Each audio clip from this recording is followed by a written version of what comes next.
Well, stakeholders in the aviation industry say although more women are being employed, there's still room for improvement. The aviation sector has been largely dominated by men, but there has been considerable change in recent years, as Ahmed Kajee reports.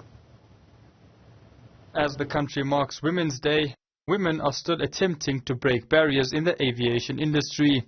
Various role players within the industry believe more can and should be done to include women in the sector.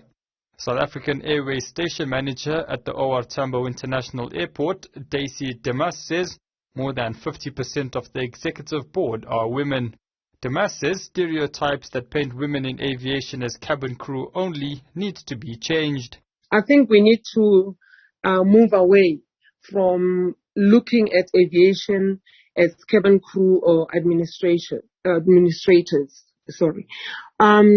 You can become a technician. I mean, we even got a legal department which are actually looking at lawyers who have studied and specializes in aviation law. We got even finance, we got sales and marketing specialists. We even got food and beverage specialists, and the list goes on. Demas says she sees an increasing trend of women being employed by airlines. There's enough space in the industry right now. It's growing. I mean, the other day I work at the airport itself, and I was looking how busy OR Tambo Airport is. Our load factors has increased. I mean, we're even increasing our schedules.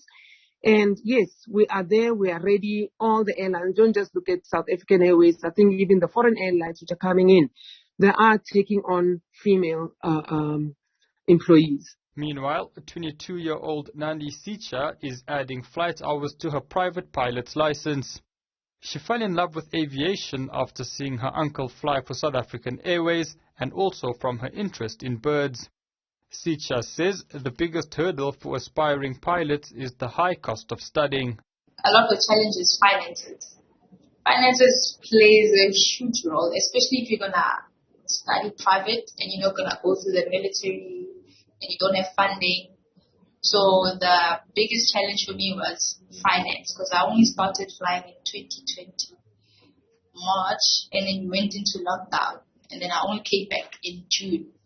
And then from June to October, I didn't really have the funds to fly on a regular basis.